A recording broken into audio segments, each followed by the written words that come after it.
Halo para calon peneliti akuntansi. Pernah pusing ngerjain bab 2 buat proposal skripsi? Rasanya rumit banget ya. Nah, hari ini kita akan coba sederhanakan semuanya. Kita akan bedah jadi 2 jalur yang jelas supaya Anda bisa lebih percaya diri untuk menguasainya. Kalau Anda lagi merasa stuck di bagian tinjauan pustaka dan kerangka teori, tenang, Anda nggak sendirian kok.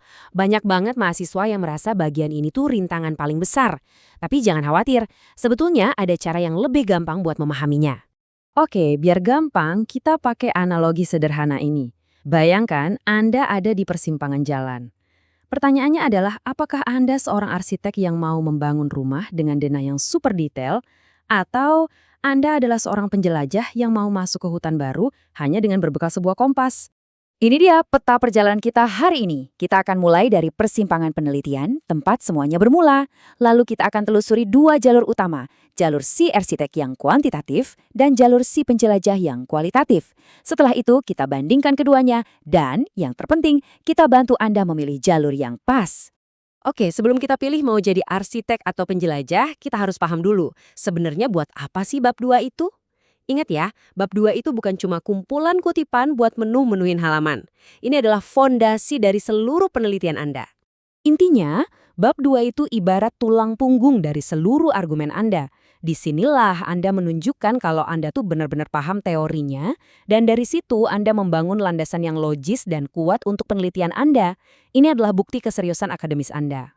Baik, mari kita masuk ke jalur yang pertama, pendekatan si arsitek, atau yang biasa kita sebut kuantitatif.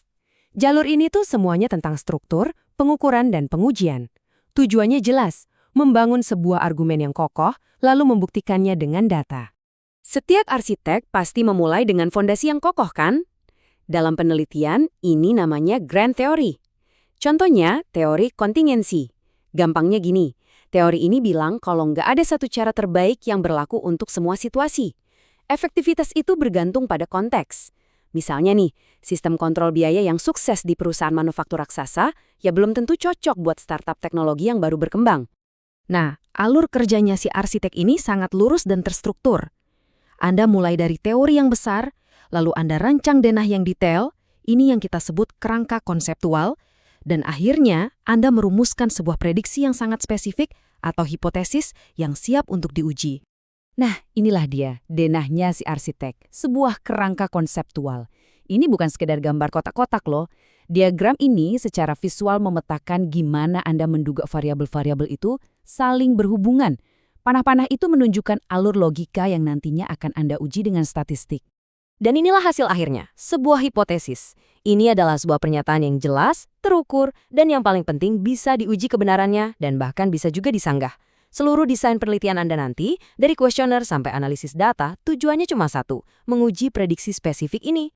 Oke, sekarang kita tinggalkan sejenak denah yang kaku itu dan kita ambil sebuah kompas. Yuk kita masuk ke jalur kedua, pendekatannya si penjelajah atau kualitatif.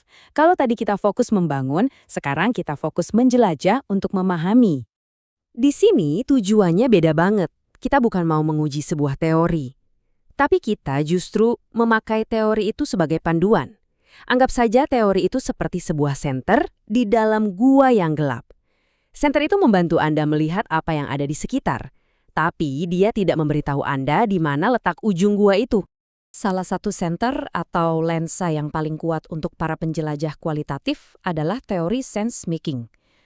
Teori ini membantu kita memahami gimana sih orang, misalnya para manajer akuntansi, saat dihadapkan pada peraturan baru yang ambigu, mencoba untuk mencerna atau memberi makna pada kebingungan itu supaya mereka bisa mengambil tindakan. Perjalanan si penjelajah ini jauh lebih cair dan fleksibel. Anda tidak mulai dengan tujuan akhir yang pasti. Sebaliknya, Anda menggunakan teori sebagai kompas untuk menavigasi medan yang kompleks di dunia nyata.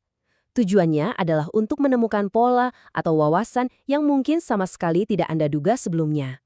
Hasilnya pun bukan hipotesis yang kaku, melainkan sebuah proposisi.